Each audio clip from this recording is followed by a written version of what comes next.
سجدے میں قرآن پاک کی ایک آیات صرف 41 مرتبہ پڑھ لیں، پھر سر اٹھانے سے پہلے ہی انشاءاللہ تعالیٰ دل کی تمام مرادیں پوری ہوں گی۔ 200 ارب بھی مانگو گے انشاءاللہ وہ بھی ملیں گے۔ بسم اللہ الرحمن الرحیم۔ السلام علیکم ورحمۃ اللہ وبرکاتہ۔ جن دوستوں نے میرے چینل کو سبسکرائب نہیں کیا وہ چینل کو سبسکرائب کر دیں، شکریہ۔ سب تعریفیں اللہ جل شانہ کے لیے ہیں جو وحدہ لا شریک ہے، وہی نیک لوگوں کا ولی ہے۔ لاکھوں کروڑوں درود حضور نبی کریم صلی اللہ علیہ وسلم پر اور ان کی آل پر۔ تمام محترم ناظرین کرام، یہ کوئی بہت بڑا وظیفہ نہیں ہے اور نہ ہی کبھی آپ کو زیادہ بڑے وظیفے بتاتا ہوں۔ ایک مرتبہ آپ یہ وظیفہ کر لیں، پھر انشاءاللہ اس وظیفے کا اثر آپ خود دیکھیں گے۔ آپ کے گھر میں دولت کے انبار لگ جائیں گے۔ خاص کر یہ آیات کریمہ آپ پڑھ لیں، یہ قرآنی وظیفہ ہے، انتہائی طاقتور وظیفہ ہے۔ انشاءاللہ اس عمل سے رزق کی بارش بھی ہوگی اور خود دنگ رہ جاؤ گے، بلکہ ہم کہیں گے کہ یہ بہت ہی پاورفل وظیفہ ہے۔ اس عمل کو جس بھی بھائی یا بہن نے سچے دل اور کامل یقین کے ساتھ پڑھا ہے انہوں نے کامیابی حاصل کی ہے۔ یہ عمل سورۃ الفاتحہ کا عمل ہے۔ آپ یہ عمل مکمل توجہ سے سن لیں، سمجھ لیں، اور اس سورۃ فاتحہ کی 6 آیاتیں ہیں۔ 7ویں آیات بسم اللہ الرحمن الرحیم ہے، یعنی بسم اللہ کے ساتھ اس سورہ مبارکہ کی 7 آیاتیں ہیں۔ اگر بسم اللہ کو علیحدہ شمار کریں تو پھر 6 آیاتیں ہیں۔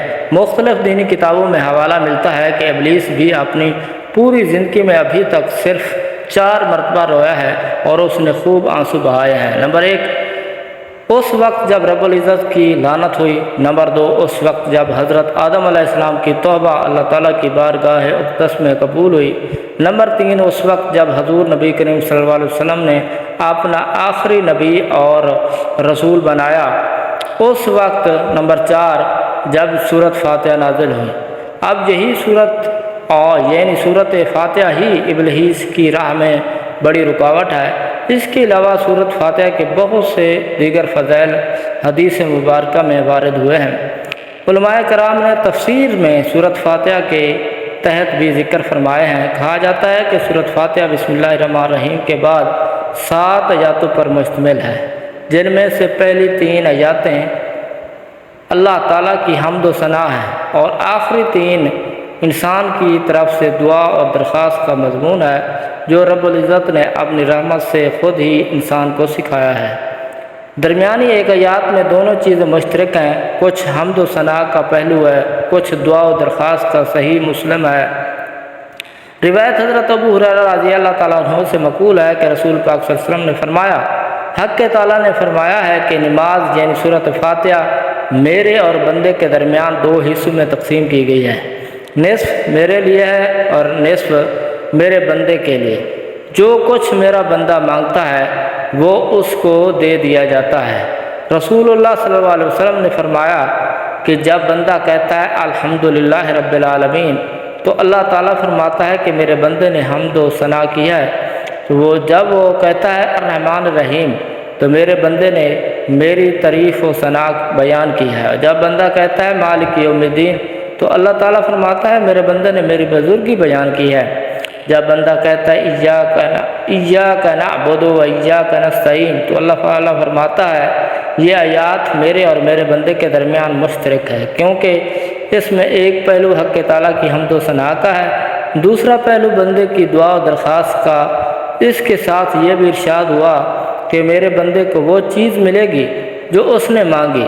پھر جب بندہ آخر تک کہتا ہے کہ حق تعالیٰ فرماتا ہے کہ سب میرے بندے کے لیے ہے، اس کو وہ چیز ملے گی جو اس نے مانگی۔ رسول کریم صلی اللہ علیہ وسلم نے فرمایا قسم ہے اس ذات کی جس کے قبضہ اور قدرت میں میری جان ہے، سورۃ فاتحہ کی نظیر نہ تورات میں نازل ہوئی، نہ انجیل اور نہ زبور میں، نہ خود قرآن کریم میں کوئی دوسری صورت اس کی مثل ہے۔ نبی کریم صلی اللہ علیہ وسلم نے فرمایا سورۃ فاتحہ ہر بیماری کی شفا ہے۔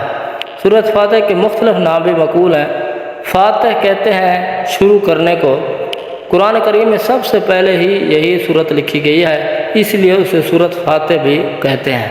اس لیے بھی کہ نماز میں قرأت بھی اسی صورت سے شروع ہوتی ہے۔ اس صورت کا نام ام الکتاب بھی ہے، سورۃ الحمد ہے، سورۃ الصلاۃ بھی کہتے ہیں۔ اس صورت کا نام سورۃ الشفاء بھی ہے۔